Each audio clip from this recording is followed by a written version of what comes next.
கடவுள் அருள் தேவி நேயர்களுக்கு அடியேன் உங்கள் சிவயோகி சிவசக்திமான் சுவாமிகள் வணக்கத்தை தெரிவித்துக் கொள்கிறேன்.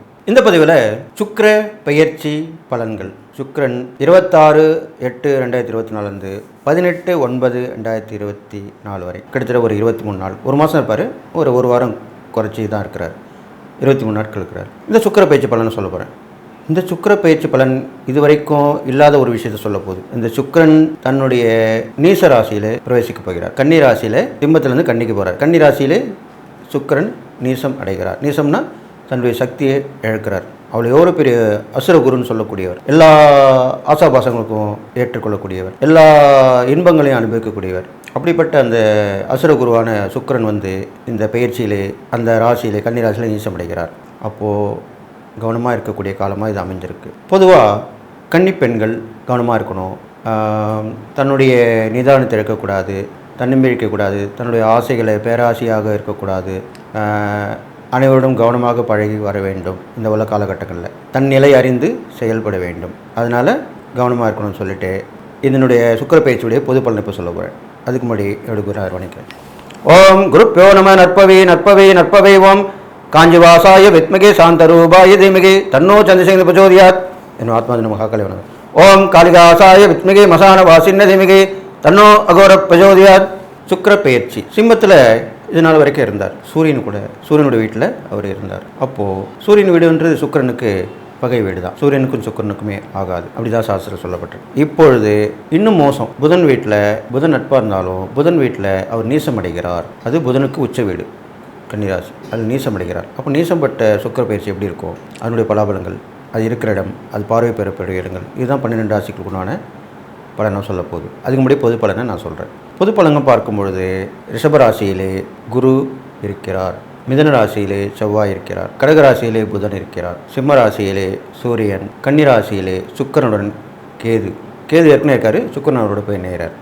சுக்கிரனோட கேது இணைகிறார். இது இல்லாமல் கும்பராசியிலே சனி பகவான், மீனராசியிலே ராகு பகவான், ரிஷபத்திலே குருவுடன் சந்திரன் இருக்கிறார். இந்த சுக்கிர பயிற்சி ஆகும்போது குரு சந்திர யோகம் ஏற்படுகிறது. குருவும் சந்திரனும் சேர்ந்து குரு சந்திர யோகம் ஏற்படுகிறது. இது ஒரு ப்ளஸ் பாயிண்ட் தான். பொதுவாக சந்திரனும் சுக்கிரனும் சேர்ந்திருந்தாலே வளர்ச்சிகள், அபரிதமான விஷயங்கள், விபரீத ராஜயோகம் 1க்கு 2 இருக்கிறது, இது மாதிரிலாம் நடக்கும். சுக்கிரனுடைய சந்திரன் இருந்தாலும் சுக்கிர பயிற்சி காலத்திலே அந்த குருவுடன் சந்திரன் இருப்பது ரொம்ப பெரிய விஷயம் தான். சந்திரன் உச்சம் பெற்றிருக்கார்.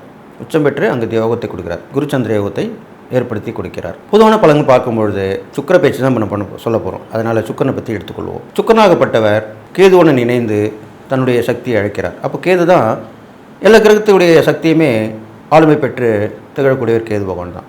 மற்ற 8 கிரகத்துடைய சக்தியை விட அதிகமாக தான் கேதுக்கு தான் அதிகமான பவர் உண்டு. அப்போ அந்த கேது என்ன பண்ண போகிறார், ராகுவை போல் கொடுப்பார் இல்லை, கேதுவை போல் கெடுப்பார் இல்லை, அப்படி தான் சொல்லுது சாஸ்திரம். அப்போ கெடுப்பார் எந்த வகையில் கெடுப்பார் அதுதான் இப்போ சொல்ல போகிறார். அந்த கேது சுக்கிரனோட இணைஞ்சிருக்கிறனால, கேதுவோட சுக்கிரன் இல்லை, சுக்கிரன் தான் கேதுவோட இணைஞ்சிருக்கார். அப்போது அந்த சுக்கிர பயிற்சி காலகட்டத்தில் பொதுவான பலன்கள் பார்க்கும் பொழுது கேதுவுடன் இணைந்திருப்பதால் ஆன்மீகவாதிகள், ஆன்மீகத்தை தொழிலாக கொண்டவர்கள், அருள்வாக்கு சொல்பவர்கள், ஜோதிடர்கள், ஆன்மீக பெரியோர்கள், சாதுக்கள், இது மாதிரிலாம் சொல்லப்படுது. இவர்கள் எல்லாருக்குமே கொஞ்சம் நேரம் சரியில்லாமல் இருக்க போகிறது. இவர்கள் அனைவருமே பெண்கள் விஷயத்தில் கவனமாக இருக்க வேண்டும். பெரும்பாலும் முற்றும் திறந்தவர்களுக்கு இது பிரச்சனை இல்லை. இல்லற துறவியாக இருக்கிறவங்க, குடும்பத்தில் இருக்கிறவங்க தான் அது பிரச்சனை வரும். அப்போது பெண்களால் அவமானப்படக்கூடிய நேரங்களும் அமையும். மறைமுக தொடர்புகள் ஏற்படக்கூடிய காலமாக இது அமைய போது கேது கண்டிப்பாக கெடுப்பார். சுக்கிரனுடைய இருக்கிறனால அதாவது கெட்ட குணங்கள் கொண்ட பெண்களுடனும் சவகாசம், அதன் மூலியமாக கெட்ட பலன்கள் கொடுப்பதும், பெயர் கெட்டு போவதும், அவமானப்படுதலும் இப்படி தான் நிகழ்த்து போகிறார். அப்போ ரொம்ப கவனமாக இருக்கணும். ஆண்கள் கவனமாக இருக்கணும், பெண்களும் கவனமாக இருக்கணும். பெண்களும் அவங்களுடைய தன்னிலை அறிந்து நடந்து கொள்ள வேண்டும். மறைமுக தொடர்புலாம் அதிகமாக இந்த காலகட்டத்தில் நடைபெறப் போகிறது. அப்போது அதுக்குண்டான எச்சரிக்கையாக கவனமாக இருக்கணும்னு சொல்லியிருக்கேன். இது இல்லாமல் இந்த சுக்கிரன் தன்னுடைய கன்னிராசியிலிருந்து உச்ச வீட்டை பார்க்கிறார். மீனராசியில் தான் உச்சமுடைகிறார். அந்த உச்ச வீட்டை பார்க்கிறார். அப்போ அங்கே யார் இருக்கா, ராகு பகவான் இருக்கிறார். போதுமா? அப்போது கேது கெடுப்பார், ராகு கொடுப்பார். எதை கொடுப்பார்? ராகுவும் சுக்கிரனும் ராகும் பார்க்கும் பொழுதோ சேர்க்கும் பொழுதோ அந்த லீலைகள், தாம்பத்திய விஷயங்கள் இதெல்லாமே அதிகமாக கொடுப்பார். அபரீதமாக கொடுப்பார். அது நேர்முகமாக இருக்கலாம், மறைமுகம். பெரும்பாலும் மறைமுகமாக தான் சொல்லப்படுது. ராகுவுக்கு வந்து மறைமுகமாக தான் சொல்லப்பட்டிருக்கு. இப்போ மறைமுக தொடர்புகள் இப்படிலாம் ஏற்படும். அப்போ ரொம்ப உஷாராக இருக்கணும், கவனமாக இருக்கணும். இது இல்லாமல் நல்ல விஷயமும் நான் சொல்லணும். அப்படி பார்க்கும் பொழுது ராகு திடீர் அதிர்ஷ்டத்தை கொடுக்கக்கூடியவர். அப்போது பெண்கள் மூலிமா நல்ல ஒரு பெண்கள் வசதியாக இருப்பாங்க. அவங்களுக்கு எல்லாமே இருக்கும். நல்ல ஒரு அன்பு கிடைக்காம இருக்கும். அப்படிப்பட்டவங்களுக்கு வந்து இப்போது நல்ல ஒரு தொடர்பு ஏற்படும் போது, நல்ல மனிதர் நல்ல தொடர்பு அப்படிக்கும் போது அவங்க உதவி பண்ணுவாங்க. அது ஒரு நல்ல விஷயம் தானே. அதெல்லாமே இப்போ நடக்க போகுது. அப்போது ஒன்றுமில்லாதவர்களுக்கு பெரும் செல்வந்தரான பெண் தொடர்பு ஏற்படும்போது நல்லது தான் நடக்கும். அதே மாதிரி தான் ஆணுக்கும் அதே மாதிரி தான் நடக்க போகுது. இது மாதிரி நல்ல விஷயங்களும் உண்டு. ஆசாபாசங்கள் நிறைய நடக்கும். பொதுவாக நாட்டில்னு பார்க்கும்போது பெண்கள் வழி பிரச்சனை ஏற்படும். பெண்களுடைய முன்னேற்றம் பாதிக்கப்படும். பெண்கள் போர்க்கொடி தூக்குவார்கள். எங்களுக்கு உரிமை கொடுங்கன்னுவாங்க. மகளிருக்கு உண்டான விஷயங்களை கொடுங்க, எங்களுக்கு உண்டான உதவி செய்யுங்க, இந்த மாதிரி நாங்கள் தெரியாமல் பண்ணிட்டோம், எங்களுக்கு உதவி பண்ணுங்க அப்படின்னு சொல்லுவாங்க. காவல்துறை நாடுவாங்க, நீதிமன்றத்தை நாடுவாங்க. இது மாதிரிலாம் நிறைய நடக்கும் இந்த காலகட்டங்களில். பெண்கள் பெரும்பாலும் தொடர்பு கொண்டு பேசுவார்கள். இருந்தாலும் அவர்களுடைய நடவடிக்கை எப்படி இருக்கும் என்றால், கண் கெட்ட பிறகு சூரிய நமஸ்காரம். முதல்ல கெட்டு போயிடுவாங்க. இழக்காதெல்லாம் இழந்துருவாங்க, கொடுக்காதெல்லாம் கொடுத்துருவாங்க. அதுக்கப்புறம் தான் புத்தி வந்து புகார் கொடுக்க வருவாங்க. அது மாதிரி வெளி உலகத்தை வந்து சொல்லுவாங்க. அதில் என்ன பிரயோஜனம்? ஒரு பிரயோஜனம் இல்லை. முன்னெச்சரிக்கையாக இருந்தால் எதுவுமே ஆகிருக்காது இல்லையா? அதுதான் இந்த பலனை அதிகமாக சொல்லியிருக்கேன். இந்த சுக்கிர பயிற்சி காலத்தில் இவங்களாம் கவனமாக இருக்கணும்னு சொல்லிட்டு, அது இல்லாமல் நிறைய ஆசைகள் இருக்கலாம். பேராசைகளை வளர்த்து கொடுக்கக்கூடாது இந்த காலத்தில். ஏன்னா சுக்கிரன் வந்து என்ன பண்ணுவார்னா, நீசப்பட்ட சுக்கிரன் பேராசையை கொடுத்து பெரு நஷ்டத்தில் கொண்டு வந்து விட்டு விடுவார். கூட கேது வேறு இருக்கார், ராகு ஒரு பார்வை இருக்குது. அதனால் ரொம்ப கேர்ஃபுல்லாக இருக்கணும். இது இல்லாமல் அண்டை அயலாருடைய தொடர்பும் கொஞ்சம் மட்டுப்படும், கொஞ்சம் குழப்பங்கள் ஏற்படும். சுக்கிரன் வந்து அசுர குருவாக விளங்கப்படுவதனால போர் மூலமாக இருக்கும். அது வந்து பெண்கள் மூலிமா கூட அப்படியே அந்த விஷயம் நடக்கும். பெண்கள் கூட பிரச்சனையாக இருப்பாங்க. நான் இப்போ கூட சமீபத்தில் பார்த்தீங்கன்னா, ஒரு நாடு விட்டு ஒரு பெண் சம்பந்தப்பட்டவர், ஒரு ஆட்சி புரிந்தவர் அடைக்கலமாகி வந்தார் என்று கேள்விப்பட்டோம். அது மாதிரிலாம் கூட உண்மையாக நடக்க போகுது விஷயங்கள். இதெல்லாம் நடக்கும். பெரும்பாலும் பெண்கள் வகை முன்னேற்றங்கள் தடைபடும். பெண்களுக்கு உண்டான அழிவு காலமாக கூட சொல்லப்படலாம். அதெல்லாம் உச்சியாக இருக்கணும், ஜாக்கிரதையாக இருக்கணும். இதுக்கெல்லாம் என்ன வழின்றா, இது வரும் பரிகாரங்கள் தான தர்மங்கள் மூலிமா நான் சொல்லி அதை நீங்கள் தீர்த்துக்கலாம். எல்லாமே சரியாயிடும், ஒன்றும் கவலைப்பட வேண்டியதில்லை. இப்போ ஒரு நல்லது இருந்தால் ஒரு கெட்டது இருக்கும், ஒரு கெட்டது இருந்தால் ஒரு நல்லது இருக்கும். கண்டிப்பாக இறை வழிபாடும் தான தர்மங்களும் கண்டிப்பாக நம்மளை பாதுகாக்கும் அப்படின்னு சொல்லிட்டு, இந்த சுக்கிர பயிற்சி இது வரைக்கும் எதுவும் இல்லாத ஒரு சுக்கிர பயிற்சியாக இருக்க போகுது. ஏனென்றால் சுக்கிரன் நீசப்பட்டு அந்த ராசியில் இருக்கும் அந்த ஒரு மாத காலத்துக்கு குறைவான ஒரு காலகட்டத்திலேயே நீங்கள் அனைவரும் வெகு கவனமாக இருந்து ஜாக்கிரதையாக இருந்து இந்த காலத்தை கடக்க வேண்டும் சொல்லி, இந்த நான் சொல்லும் இறை பரிகாரங்கள் தானம் எல்லாம் கவனமாக கேட்டு நடக்கணும்னு சொல்லிடுறேன். இது பொது பலன்தான். இது வந்து நீங்கள் இதை வச்சு முடிவு பண்ணக்கூடாது. உங்களுடைய சுய ஜாதகம் இருந்தால் அது என்னிடம் அனுப்பி நீங்கள் அதை பார்த்து நீங்கள் தெரிஞ்சுக்கலாம். என்னுடைய வாட்ஸ்அப் நம்பர் கீழே கொடுத்துருக்கு, அதை நான் இப்போ சொல்கிறேன். 9791052062. இதுதான் என்னுடைய வாட்ஸ்அப் நம்பர். அதில் நீங்கள் பதிவு பண்ணி உங்களுடைய டீட்டெயில்ஸ் பண்ணி கேட்டுக்கலாம். கமெண்ட்ஸில் பண்ணால் நான் பார்க்க முடியாது, நான் பிஸியாக இருப்பேன். ஃபோன் எடுக்கலாம் கூட கவலைப்படாதீங்க. அந்த வாட்ஸ்அப் நம்பரில் வந்துட்டு வெயிட் பண்ணிங்கன்னா கண்டிப்பாக உங்களுக்கு பிரச்சனை தீர்க்கப்படும். முக்கியமான விஷயங்கள்லாம் சொல்லப்படும்.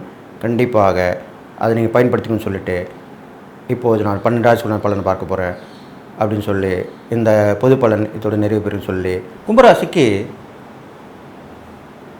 8ஆம் இடத்துல சுக்கிரன் பயிற்சியாக இருக்கார். அவர் 2ஆம் இடத்தை பார்க்குறார். இப்போ இதனால் என்ன பலன்கள் ஏற்படும், அது எப்படி நீக்கிக்கணும், அதை பற்றி தான் இப்போ சொல்ல போகிறேன். 8ஆம் இடத்துல சுக்கிரன் கேது இருக்கார். அது கூட சுக்கிரன் வந்து நீசப்பட்ட சுக்கிரன் வந்து சேர்ந்துடுறாரு. அப்போ கண்டிப்பாக உங்களுக்கு அவப்பெயர்கள் ஏற்பட வாய்ப்பு இருக்குது. அப்போ அதுக்கு நீங்கள் உஷாராக இருக்கணும். உங்கள் வேலை உண்டு, நீங்கள் ஒன்று இருக்கணும். யாரோடையும் பழகக்கூடாது, அதிகமாக வச்சக்கூடாது, அதிகமாக பேசக்கூடாது. எப்பவுமே அதிகமாக பேசினா தான் பிரச்சனைகள் வரும். அது நீங்கள் குறைச்சிக்கணும். ஆழ்ந்து ஆலோசனை பண்ணி சிந்தித்து செயல்படணும். அப்போ கண்டிப்பாக நல்லது நடக்க போகுது. இது இல்லாமல் ஆன்மீகத்தை மார்க்கெட்டில் நீங்கள் போகலாம். கோவிலுக்கு ஏற்படக்கூடிய கும்பாபிஷேகங்கள் உதவி பண்ணலாம். பாடஞ்ச கோயிலில் விளக்கேற்றி வைக்கலாம். அதை நல்லபடியாக கொண்டு வரதுக்குண்டான வழிகளில் பாடுபடலாம். உழவார பணியில் ஈடுபட்டு அதில் பண்ணிட்டு வரலாம். இது மாதிரிலாம் பண்ணலாம். ஏன்னா பொதுவாக பெரும்பாலும் மகரம் கும்ப ராசிக்காரங்கள்லாம் உழைப்புக்கு ஏற்றவர்கள், சனியுடைய ராசியை உடையவர்கள். அவர்கள் நிறைய உழைக்கணும். இந்த மாதிரி எந்த துறையில் இருந்தாலும் அப்படி தான் இருக்கும். அப்போது ஆன்மீகத்தில் இருக்கும்போது கோவிலில் அது செய்யக்கூடிய விஷயங்கள்லாம் நீங்கள் பாடுபட்டு உழைச்சி வரணும். பெரும்பாலும் உழவார பணியில் கலந்துக்கலாம், கோயிலை சுத்தம் பண்ணலாம். அதில் உழவார பண்ணலாம் கூட நீங்கள் வீட்டு பக்கத்தில் உள்ள கோயில் போயிட்டு பெருக்கி சுத்தம் பண்ணிட்டு வரலாம், பூஜை சாமானை தேய்ச்சி கொடுத்துட்டு வரலாம். நீங்கள் வாலண்டியராக போய் செய்யலாம். இது மாதிரிலாம் பண்ணிட்டு வந்தாலே இந்த கெடுபலம் குறையும். இது இல்லாமல் அந்த 8ஆம் இடன்றது போது ஆயுள் சாலமர்னால கண்டங்கள் ஏற்பட வாய்ப்பு இருக்கனால அது நீங்கள் இதெல்லாம் பண்ணிட்டு வந்தீங்கன்னா உங்கள் குலதெய்வத்தை வழிபாட்டு வரணும். குலதெய்வ கோயிலுக்கு போயிட்டு வர்றது நல்லது. அங்கே வாங்கி முடிக்கீரை வாங்கி கட்டிங்க, வேண்டுதல் பிரார்த்தனை பண்ணிட்டு வாங்க, இஷ்ட தெய்வ வழிபாடு பண்ணிட்டு வாங்க. இதெல்லாம் பண்ணி வந்தீங்கன்னா அந்த கண்டங்கள் விலகிறதுக்கு வாய்ப்பு இருக்குது. இறை சிந்தனையோடு இருங்க. கவசங்கள் உங்களுக்கு எந்த தெய்வங்கள் பிடிச்சிக்கோ அந்த தெய்வத்தோட கவசத்தை படிச்சுட்டு வாங்க. அப்போ பாதுகாப்பாக இருக்கும் நீங்கள் வெளியே போயிட்டு வரைக்கும். இது மாதிரிலாம் அந்த இறை சின்னங்களை உடம்புல தரிச்சுங்க. இது மாதிரிலாம் பண்ணிட்டு வாங்க. வீட்டில் என்னமே சுத்தபத்தமாக இருந்து பூஜை பண்ணிட்டு வாங்க. இதெல்லாம் பண்ணிட்டு தான் நல்லது நடக்கும். எதிர்பாராத விஷயங்கள் நடக்கும். எதிர்பாராத எண்ணங்கள் பூர்த்தி ஆகும். எதிர்பாராத சந்திப்பு கிடைச்சா அவங்க மூலமாக நல்லது நடக்கும். இதுமாதிரிலாம் கும்பராசிக்கு நடக்க போகுது. இது இல்லாமல் அவர் 2ஆம் இடத்தையும் பார்க்கறனால உங்களுக்கு குடும்பத்தில் கொஞ்சம் பிரச்சனை வந்து அப்புறம் நீங்கிடும். ஒரு பேர் கெட்ட பேராகி அப்புறம் நல்லபடியாக ஆகணும். ஐயோ நான் தப்பாக புரிஞ்சுட்டேன், இல்லை அவர் அப்படி கிடையாது அப்படின்னு தான் சொல்லுவாங்க. அதுக்கு நீங்கள் இந்த இறை வழிபாடு சொல்லக்கூடிய பரிகாரம்லாம் செஞ்சால் தான் அதுக்குண்டான பலன் கிடைக்கும். அது இல்லாமல் கொடுக்கல் வாங்கலும் பிரச்சனை வரும். ஒரு நேரத்தில் அவர் கிடைக்குது, ஒரு நேரத்தில் கிடைக்காது. இருந்தாலும் ஒரு சொற்பமான தொகை கிடைக்கும், ஓரளவுக்கு கிடைக்கும். அது மூலிமா நீங்கள் சமாளிச்சிடலாம், தப்பிச்சு வந்துடலாம். அது இல்லாமல் நீங்கள் செய்யக்கூடிய இறை வழிபாடு பார்க்கும்போது பெரும்பாலும் பெண் தெய்வங்கள் வழிபாடு பண்ணிட்டு வரணும். பெரும்பாலும் சிவன் வழிபாடு பண்ணிட்டு வரலாம். ஆயுஷ் ஹோமம் நடக்கிற இடத்துல கலந்துக்கலாம், ஹோமங்கள் நடக்கிற இடத்துல கலந்துக்கலாம். இது மாதிரி நீங்கள் உதவி பண்ணலாம். இது மாதிரிலாம் பண்ணிட்டு வாங்க. இது இல்லாமல் நீங்கள் கும்பராசியில் பிறந்திருக்காங்க, இந்த கும்பம் சொல்லக்கூடிய அந்த படையல் போடுறாங்க இல்லையா, இந்த இப்போ தெய்வத்தில் இந்த ஆடி மாதம் முக்கியமான காலகட்டத்தில் படையல் போடுவாங்க அம்மனுக்கு. அதில் கலந்துக்கலாம். அதில் உங்களுடைய பார்ட் இருக்கலாம், ஒரு சிறு பார்ட்டாக கூட இருக்கலாம். பெரும்பாலும் எந்த தெய்வத்துமாக இருந்தாலும் படையல் போட்டு வணங்கினீங்கன்னா உங்களுக்கு சூட்சமான பரிகாரமும் சொல்லப்பட்டிருக்கு. அப்போது உங்களுடைய கெடுபலம் கொஞ்சம் நற்பலன் ஏற்படும். இதை நீங்கள் கடைபிடிச்சிட்டு வரணும். எந்த கோயில் போனாலும் படையல் போட்டு வணங்கிட்டு வந்தீங்கன்னா கண்டிப்பாக நல்லது நடக்கும். உங்களால் முடிஞ்ச உங்கள் சக்திக்கு ஏற்ற மாதிரி பண்ணிட்டு வாங்க. இது இல்லாமல் படிப்பில் கொஞ்சம் மந்தம் ஏற்படும். அதெல்லாம் கொஞ்சம் கவனமாக இருந்து கவனிச்சுக்கணும். கல்வியில் முன்னேற்ற தடை ஏற்படும். அதுக்கு வந்து கூட்டு படிப்பு முயற்சி எடுத்து படிச்சுட்டு வரது நல்லது சொல்லப்பட்டிருக்கு. இது இல்லாமல் சொல்கிற வாக்கு வந்து தவறி போகும். அதுக்கு நீங்கள் வாக்கு கொடுக்காமல் இருக்கணும், ரொம்ப கேர்ஃபுல்லாக இருக்கணும். இது மாதிரிலாம் பண்ணிட்டு வந்தீங்கன்னா இந்த சுக்கிர பயிற்சி பலன் கெடுபலன் கொஞ்சம் நற்பலன் ஏற்படும். நான் சொன்ன இந்த இறை பரிகாரங்கள் தான தர்மம் பண்ணிட்டு வாங்க. தான தர்மம் பண்ணும்போது பார்க்கும்போது நிறைய கஷ்டப்படுறவங்களுக்கு, ஓயாமல் உழைக்கிறவங்களுக்கு, காலிலேருந்து மாடு மாதிரி உழைப்பாங்க, அவங்களுக்குலாம் உதவி பண்ணிட்டு வரலாம். இந்த கட்டிடம் கட்டும் தொழிலாளர்கள் அவங்க ரொம்ப கஷ்டப்படுவாங்க. அவங்களாம் சம்பளம் கம்மி தான். அடித்தட்டில் இருக்க மக்களுக்கு சொல்கிறேன், கடைநிலை ஊழியர்கள் அவங்களுக்குலாம் ரொம்ப கஷ்டமாக இருக்கும். அவங்களுக்கு உதவி பண்ணிட்டு வாங்க. அது இல்லாமல் அன்றாடங்காட்சின்னு சொல்லுவாங்க இல்லையா, அன்றன்றைக்கு சம்பாதிக்கக்கூடிய ஜீவனம் தான் எங்களுக்குன்னுவாங்க. அவங்களுக்குலாம் உதவி பண்ணிட்டு வாங்க. இதெல்லாம் பண்ணிட்டு வந்து நல்லது நடக்கும்னு சொல்லிட்டு நீங்கள் கும்பராசியில் பிறந்ததுனால எதுவுமே ஆழ்ந்து யோசித்து செயல்படக்கூடியவங்க தான்.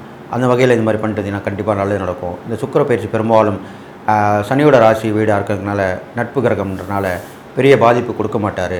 கண்டிப்பாக நல்லது தான் செய்வார். கொஞ்சம் கஷ்டத்தை கொடுத்தாலும் உடனே நிவர்த்தி பண்ணி கொடுத்துருவார். அதனால் பயப்பட வேணாம் அப்படின்னு சொல்லிட்டு இந்த கும்பராசிக்காரங்களுக்கு நான் சொன்ன இறை பரிகாரம் தானம் பண்ணிட்டு வந்தீங்கன்னா இந்த சுக்கிர பயிற்சி பலன் கண்டிப்பாக நல்லது செய்யும். கடைசியாக வந்து நீங்கள் அந்த ஆலயத்துக்கு தேவையான உதவிகளை கண்டிப்பாக செய்யணும். பெரும்பாலும் இது பண்ணிட்டு வந்தால் ரொம்ப விசேஷம் சொல்லப்பட்டிருக்கு.